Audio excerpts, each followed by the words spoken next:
Hey guys, Matt here at Tailhappy TV, and today I just want to make a quick off-the-cuff kind of video about the new NordicTrack S27i. So I don't know if anybody's noticed this, but NordicTrack actually released the new NordicTrack S27i silently on their website. And if you've seen my NordicTrack S22i review, you know that I really like that bike, and I think it earned a Tailhappy score of 90 out of 100. So the new S27i is basically, the bigger, better version of the S22i, and as you can probably guess by the naming convention of the S27i, it has a massive 27-inch display. So looking here on the website, it looks like the estimated ship time, if you were to place your order today, would be around February 18th, shipping out all these new S27i bikes. Also on the official website, which I have a link to below this video, it has the price listed at $2,499 with free delivery. So in my review of the S22i versus the Peloton Bike Plus, the S22i actually had a 2-inch smaller screen than the Peloton Bike Plus, but now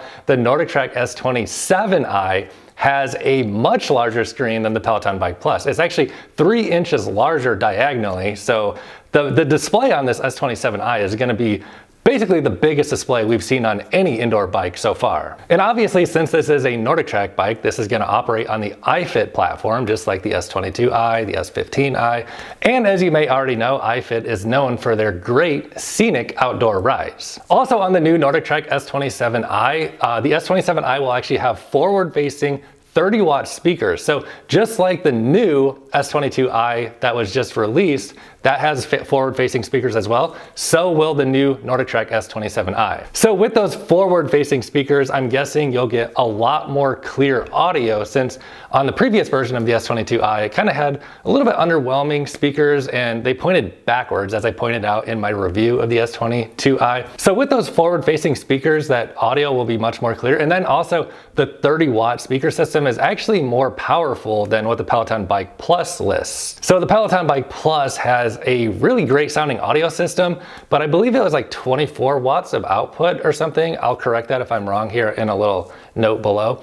But so yeah, the new NordicTrack bikes have a 30-watt speaker system. I haven't had a chance to see this bike in person yet, and I'm really excited to get my hands on it and do a review of it. So if you would like to see a full review of this bike, please leave a comment down below and let me know if you would like a full review. So I'm looking at the website here, and that 27-inch screen does rotate all the way 180 degrees around this way and back 180 the other way, just the same way as the S22i. And as you might guess, the new 27-inch screen probably weighs a little bit more than what we saw on the S22i. I'm not for sure on this, but I would guess, a bigger screen is gonna weigh more. So it looks like what they're doing with the S27i is they're actually including a handlebar lift system built into the bike. So if you saw my S22i review, you probably saw one of the things I didn't like about the S22i was the pedals that came on the bike. So it looks like for the new S27i as well as the new S22i, they fixed this problem with the pedals, and they actually have dual-sided pedals on these bikes now. So on the S27i, you do get SPD clip-ins on one side of the pedal, and the other side has a toe cage. So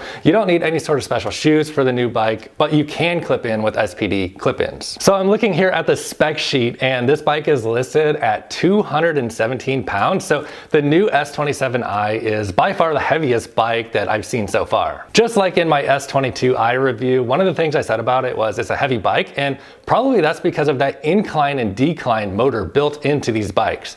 Now the incline and decline feature is super awesome, and I really actually liked it. At first I thought it sounded kind of gimmicky when I got the S22i, and I thought it was gonna be dumb, but I actually really like the incline and decline feature. So on the new S27i, you do get that negative 10% decline as well as 20% incline on this bike. I've read a lot of stuff about the motor on these bikes being more quiet as well. Additionally, there are 24 levels of resistance on the new S27i, and there is automatic adjusting resistance built in to this bike. So whether you're doing like a scenic ride, an outdoor instructor-led scenic ride, or a studio ride, you will have automatic adjusting resistance on the S27i. And the maximum user weight of this bike is 350 pounds, which is one of the highest max user weights of any of the bikes I've reviewed. So looking at the handlebar adjustments, it looks like there is a built-in gas shock for raising and lowering the handlebars, giving you assistance, probably because, that bigger screen's a little bit heavier. As I mentioned, that inbox weight is listed at 217 pounds, so that bigger screen is probably adding a little bit more weight up front. So I think that built-in gas shock lift assist is really gonna be beneficial on the S27 S27i. I have a link below the video in the description box over to the official listing on the NordicTrack company website. It looks like the only place you can buy this bike is through the NordicTrack website. I don't think it's going to be available in stores.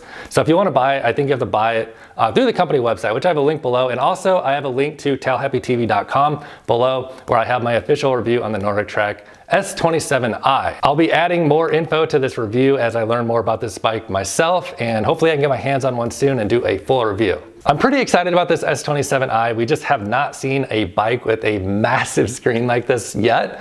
So it's gonna be pretty interesting to see what that's like in person. I will put a link below this video to my original NordicTrack S22i review, and you can see kind of what I liked and didn't like about it and what the improvements are on the new S27i. So thanks for watching, guys. Give me a thumbs up, leave a comment below if you have any questions or comments about this bike, or if you'd like to see me get my hands on it and do a full review on this bike. Anyway, guys, if you want to stay up to date with Tail Happy TV, subscribe to the channel, and I'll see you in my next video.